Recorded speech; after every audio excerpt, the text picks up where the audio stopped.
Today, we saw the stock market tumbling lower and CrowdStrike was down 11.14%. We take a look at this right here. CrowdStrike stock seeing worst day since 2022 as outage could be the world's largest ever. Now, last night on live stream, I told you guys when I shut down Ninja and tried to reboot, it was running extremely slow. And now I wonder, did it have something to do with this outage from yesterday? Did you guys also notice any differences in any of your computers out there yesterday?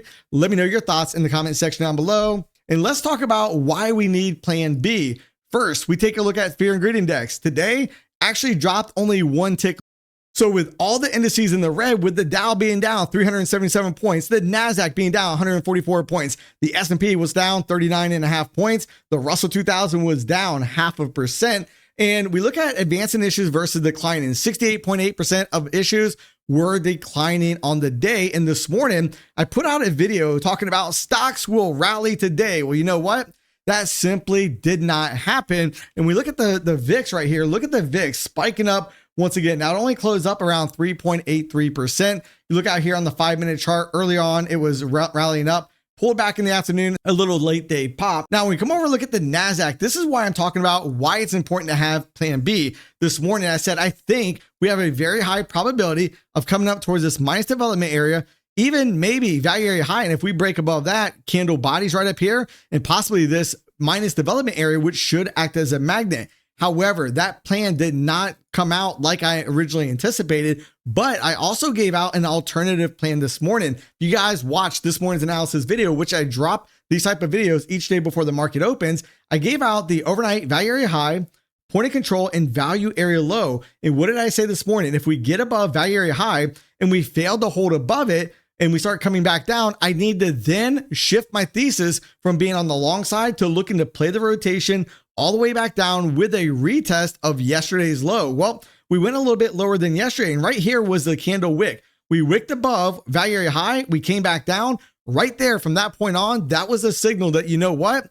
Plan A simply is not going to work out, at least at this moment, and we need to shift gears over to plan B. Now, there's no need of being stubborn with the market saying, you know what, you have to go up. No, we need to be flexible. We need to be dynamic. We don't want to be static saying, you know what, we only go up. We only go up. The market only goes up. I know it feels like that sometimes. However, we always need plan B. Now, does that really change the thesis that I think we're going to get a bounce back in the near future? No, it does not. However, that bounce back just simply did not happen out here today. We look over here at the Qs, and this is one of the things that were really stuck in my head. The fact that we have a left shoulder, head, and possibly we bounce up for a right shoulder. I thought today could start to be that bounce up for that right shoulder, but you know what? The market had a different plan. However, that does not change my thesis that over the next couple of days, I do think we're going to work our way into this minus development area. Then we'll see if indeed we form that right shoulder and we ultimately come crashing substantially lower.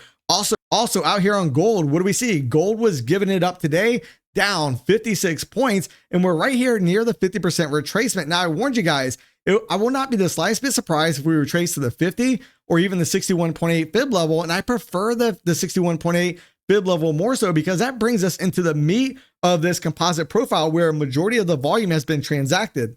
Then we'll see, do we get some type of rejection out of that area and we start going back up, trying to make a run back up towards all-time highs in the market. Now, when we go ahead and we look at face value, we look at some of the indices, we look at the IWM, the Russell 2000, which the small caps have been on fire. Yesterday, we filled the first gap. Now we're right on the edge of this distribution area. Are we going to start to get a bounce back up? Or are we going to flush a little bit lower, maybe down to the 50% retracement, fill in this secondary gap and getting more so into this minus development area, and then possibly bouncing back up? That is most certainly something I want to pay attention to. Now, I do think the stock market top is getting very close. However, I just don't simply think we are there just yet. We take a look at the dollar index. Today, the dollar index was rising up roughly 20 cents on the session. Then we look at the 10-year yield. 10-year yield had another bullish day out there, up just over 0.75%.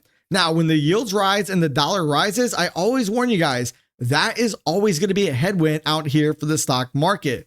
We come over and look at the diamonds. We know diamonds were on one heck of a tear, and now in 2 simple days, we've given back quite a bit of this move on the way up. If we measure from high all the way down to the low. The Dow is down roughly 2.87%.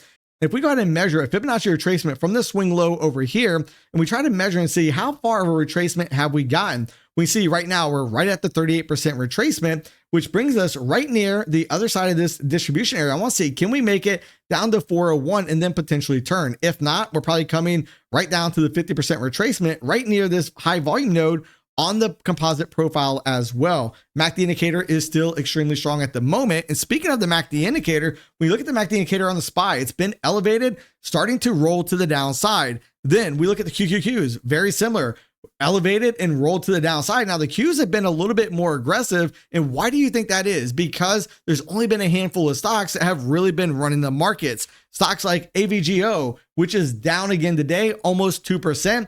AVGO looks like it has an ABC pattern down that will take it down here more than completing the gap. We go ahead and we measure A to B equals C to D. And where does that show up? Brings us right down near this high volume node, somewhere around 148.23. We take a look at NVIDIA today. NVIDIA was also down 2.61%. I still believe NVIDIA is trying to make its way down towards 113.21. So next week, are we going to see more selling in the market, or are the bulls going to come back and try to bid the market up higher? Let me know what you guys think in the comment section down below. And if you guys want to learn 3 simple ways to use moving averages to profit in the stock market, watch this video right here.